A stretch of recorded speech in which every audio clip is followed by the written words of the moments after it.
Students, अब तक हमने इस चैप्टर में पढ़ा कि जो भाषाविद थे उन्होंने, जो प्राच्यवादी थे, उन्होंने क्या किया। उनको लगता था कि यदि हमें जनता का दिल जीतना है तो हमें उनकी जो संस्कृति है, उनके जो उपन्यास है, बड़ी बड़े जो पुस्तकें हैं, उनका अध्ययन करवाना चाहिए उनको, और उन्हीं विषयों का ज्ञान कराया जाना चाहिए जिसमें वो पहले से ही थोड़ा बहुत कुछ ज्ञान रखते हो, समझ रखते हो। जिन विषयों की, उन्हीं का अध्ययन करवाया जाना चाहिए। अब लेकिन कुछ अंग्रेज अफसर वो ये भी मानते थे कि ऐसा नहीं किया जाना चाहिए, हमें जनता के हिसाब से नहीं चलना चाहिए। वो उनका मानना ये था कि जो पूर्वी देश है, वहाँ की संस्कृति वगैरह वो सिर्फ फालतू के खोखले हैं, इसमें कुछ सार नहीं है, हम जनता के हिसाब से नहीं चल सकते हैं। उन्होंने प्राच्यवादियों का विरोध किया। ये प्राच्यवादी कौन थे? जो भारतीय संस्कृति में इंटरेस्ट रखते थे और भारतीय संस्कृति को जानना चाहते थे, उसके बारे में अध्ययन क्या करते थे वो, है ना। जॉन कॉलब्रुक वगैरह पढ़े थे ना हमने कल, तो इसी चैप्टर को हम आगे बढ़ाती हूँ मैं। पूर्व की जघन्य गलतियाँ। पूर्वी देश, हम भारत भी उसी में आता है। पूर्व में 19वीं सदी की शुरुआत से ही बहुत सारे अंग्रेज अफसर शिक्षा के प्राच्यवादी दृष्टिकोण की आलोचना करने लगे थे। प्राच्यवादियों का मतलब होता है जो भारतीय संस्कृति का ज्ञान, है ना, रखने में ज्ञान रखने में या फिर सीखने में, उनकी भाषा संस्कृति का जितना ज़्यादा हो सके सीखने में इंटरेस्ट दिखाते हो, उन लोगों को बोलते हैं प्राच्यवादी।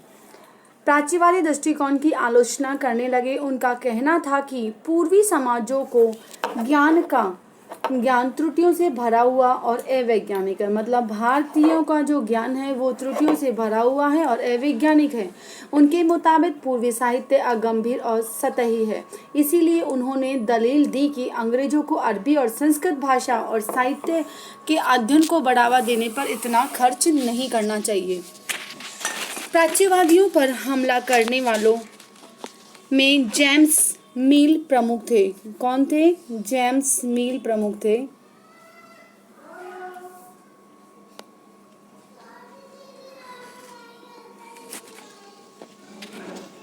उनका विश्वास था कि अंग्रेजों को देसी जनता को खुश करने और उसका दिल जीतने के लिए जनता की इच्छा के हिसाब से नहीं चलना चाहिए। उनकी भावनाओं को ध्यान में रखकर शिक्षा नहीं दी जानी चाहिए। उनकी राय में शिक्षा के जरिए उपयोगी और व्यावहारिक चीज़ों का ज्ञान कराया जाना चाहिए। उनको लगता था कि जो पश्चिमी की जो सभ्यता है, पश्चिमी देशों ने किस प्रकार से मशीनी वैज्ञानिक तरीकों से कितनी तरक्की करी है, उनका उस चीज़ का ज्ञान करवाया जाना चाहिए, बजाय भारतीय संस्कृति के ज्ञान को बढ़ावा देने के लिए भारतीय इतिहास, भारतीय साहित्य को अध्ययन कराने की जगह पर। ठीक है। उनकी राय में शिक्षा के जरिए उपयोगी और व्यवहारिक चीज़ों का ज्ञान कराया जाना चाहिए। इसीलिए भारतीयों को पूर्वी समाजों के काव्य और धार्मिक साहित्यों के बजाय ये पढ़ाना चाहिए कि पश्चिम ने किस तरह वैज्ञानिक और तकनीकी सफलताएं हासिल कर ली है। 1830 के दशक तक प्राच्यवादियों का विरोध और भी तीखा हो गया। थॉमस बेबिंगटन मैकॉले इन आलोचकों में सबसे मुख्य और प्रभावशाली विचारक थे। ये मैकॉले वही है जिन्होंने अंग्रेजी शिक्षा लेकर आए थे। वे भारत को असभ्य देश मानते थे जिसे सभ्यता का पाठ पढ़ाना जरूरी है। मैकॉले के मुताबिक पूर्वी ज्ञान की कोई शाखा इंग्लैंड, पश्चिमी देश है ये इंग्लैंड, है ना, और पूर्वी देश में हमारे भारत का नाम आता है। पूर्वी ज्ञान की कोई शाखा इंग्लैंड की प्रगति के समकक्ष नहीं है, बराबर नहीं है। मतलब वो इंग्लैंड को बहुत आगे मानते थे। किससे? भारत से। मैकॉले का कहना था कि एक अच्छे यूरोपीय पुस्तकालय का केवल एक खाना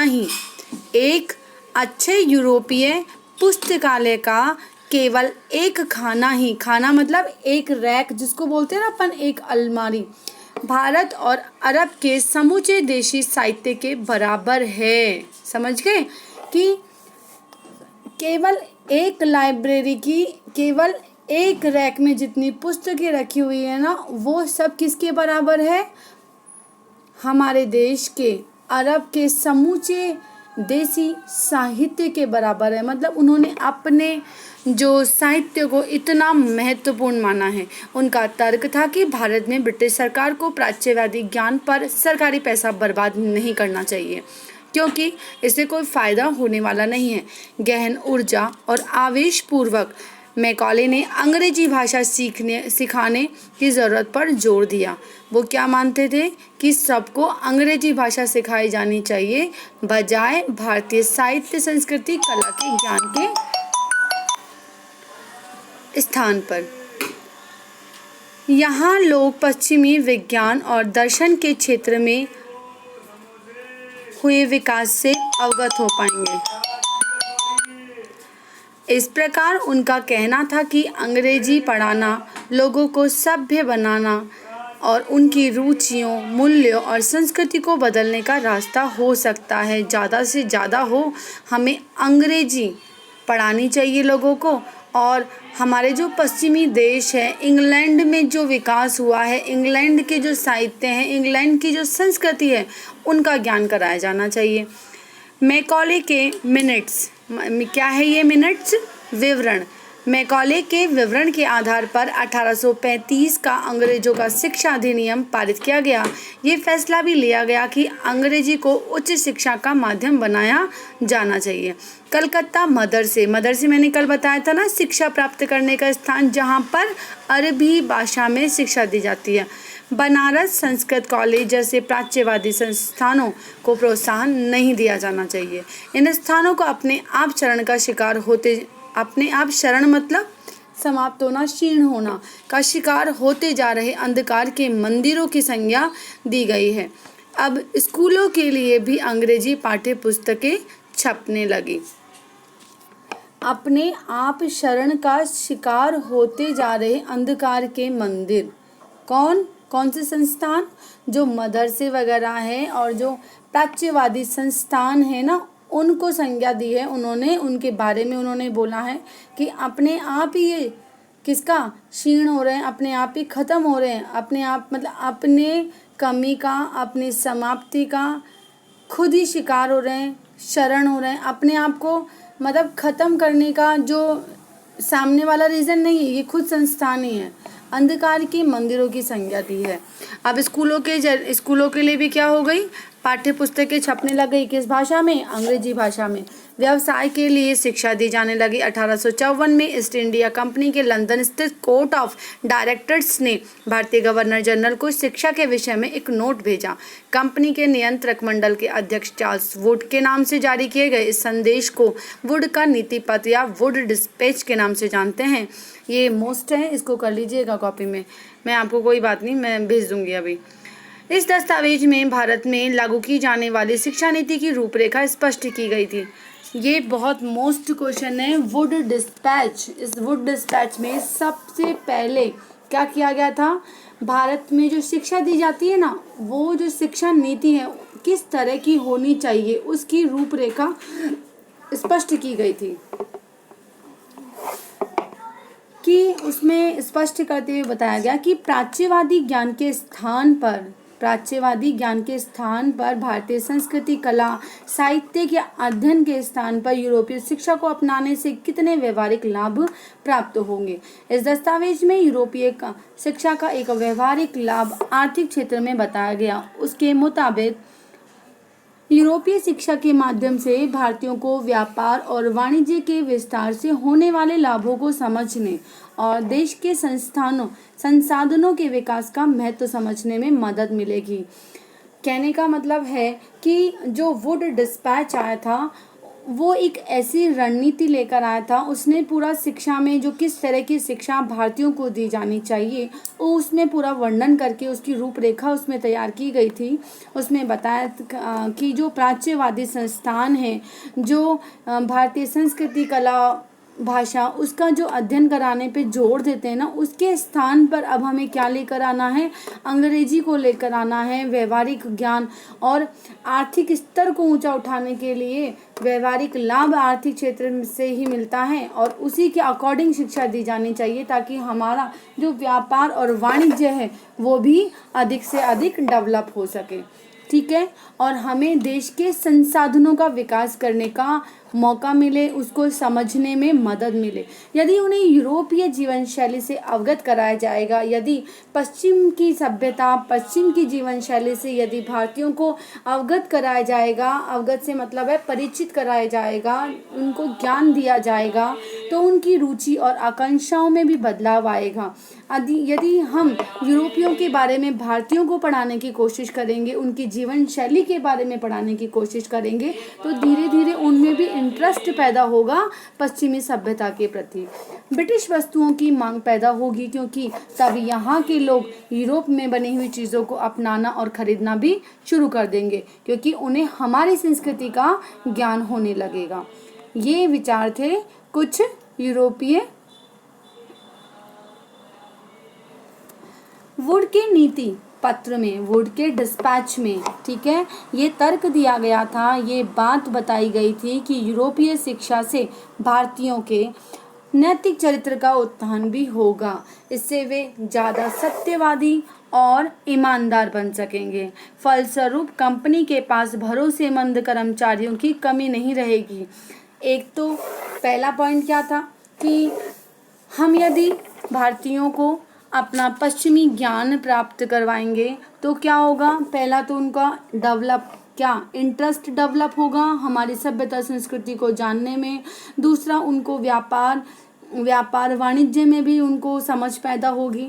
तीसरा, उनका जो आर्थिक ढांचा होगा वो मजबूत हो ही जाएगा, है ना।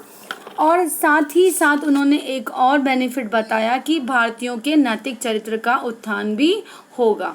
इससे वे ज़्यादा से ज़्यादा कैसे बन पाएंगे, नैतिक उत्थान मतलब अच्छे आदमी, अच्छे चरित्र के व्यक्ति बन पाएंगे, जिससे ज़्यादा से ज़्यादा सत्य बोलने वाले और ईमानदार कर्मचारी अंग्रेजों को मिलेंगे। फलस्वरूप कंपनी के पास में, जो अंग्रेजों की कंपनी थी, उसके पास में भरोसेमंद कर्मचारियों की कमी नहीं रहेगी। दस्तावेज के मुताबिक पूर्व का साहित्य न केवल भयानक त्रुटियों से भरा हुआ था। पूर्व का साहित्य मतलब पूर्वी जो देश है, जो भारतीय साहित्य है, वो न केवल भयानक त्रुटियों से भरा हुआ है, बल्कि यह लोगों में न तो काम के प्रति दायित्व समर्पण का भाव पैदा करता है और न ही शासन के लिए आवश्यक निपुणता पैदा करता है। 1854 के नीति पत्र के बाद अंग्रेजों ने कई अहम कदम उठाए। सरकारी शिक्षा विभागों का गठन किया गया ताकि 1854 में, ठीक है, कब, 1854 में नीति पत्र के बाद, 1854 के नीति पत्र के बाद, वुड के डिस्पैच के बाद में, वो जो वुड डिस्पैच का जो नीति पत्र आया था ना वुड का, उसके बाद में अंग्रेजों ने कई अहम कदम उठाए। सरकारी शिक्षा विभागों का गठन किया गया ताकि शिक्षा संबंधी सभी मामलों पर सरकार का नियंत्रण स्थापित हो सके। विश्वविद्यालय शिक्षा की व्यवस्था विकसित करने के लिए कम कदम उठाए गए। 1857 में जब मेरठ और दिल्ली में सिपाही विद्रोह हुआ था, 1857 मतलब 1857 की जो क्रांति हुई थी ना, मेरठ और दिल्ली में सिपाही विद्रोह किया गया था, उसी समय कलकत्ता, मद्रास, बम्बई विश्वविद्यालयों की स्थापना भी की जा रही थी। स्कूली शिक्षा में परिवर्तन के प्रयास किए जा रहे थे, ठीक है।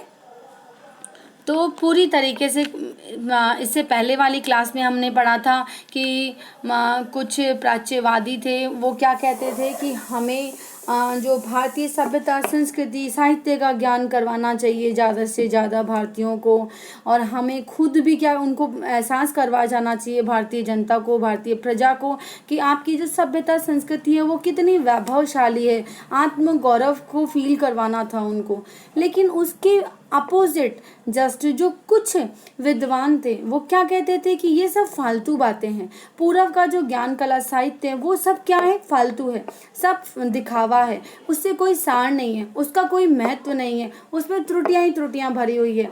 इन सब के स्थान पर क्या करवाया जाना चाहिए, पश्चिमी सभ्यता संस्कृति का ज्ञान करवाया जाना चाहिए, पश्चिम के साहित्यों का अध्ययन करवाया जाना चाहिए, हमारी पश्चिमी जीवन शैली का से अवगत करवाया जाना चाहिए, ताकि उनका ज़्यादा से ज़्यादा विकास होगा, ज़्यादा से ज़्यादा उनकी आर्थिक स्थिति सही होगी, उनको कंपनी को भाई अंग्रेजों का फ़ायदा होगा, कंपनी को ईमानदार, प्रतिष्ठित और जो सत्यवादी कर्मचारी मिल पाएंगे, उनको जो अंग्रेजों की सभ्यता संस्कृति को अपनाने वाले लोग मिल जाएंगे, इंटरेस्ट उसमें पैदा होगा, तो धीरे धीरे वो अंग्रेजों की कल्चर को अपनाने लग जाएंगे।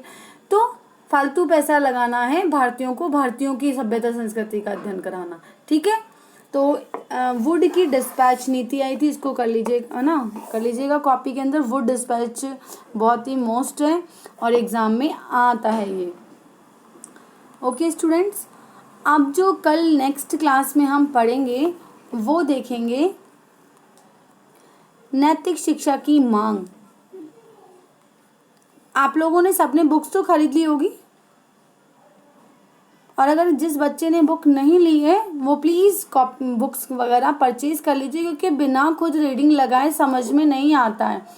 कल जो मैं क्लास लूँगी, नेक्स्ट क्लास जो लूँगी, उसमें पढ़ाऊँगी स्थानीय पाठशालाओं का क्या हुआ, विलियम एडवर्ड की रिपोर्ट क्या थी इस मामले में। ठीक है स्टूडेंट्स, और फ्राइडे मतलब कल कॉपी चेक करवाने के लिए आप लोगों को आना है। ओके स्टूडेंट्स, पिछली बार भी बहुत कम बच्चे आए थे कॉपी चेक करवाने के लिए। बेटा मैं पहले भी आपको समझा चुकी हूँ कि कॉपी चेक कराना ज़रूरी है, क्योंकि पता नहीं चलेगा ना अभी स्कूल वगैरह कब खुल रहे हैं कब नहीं खुल रहे हैं, तो आपको ऐसे ही वर्क करना है। ठीक है, ओके, टेक केयर।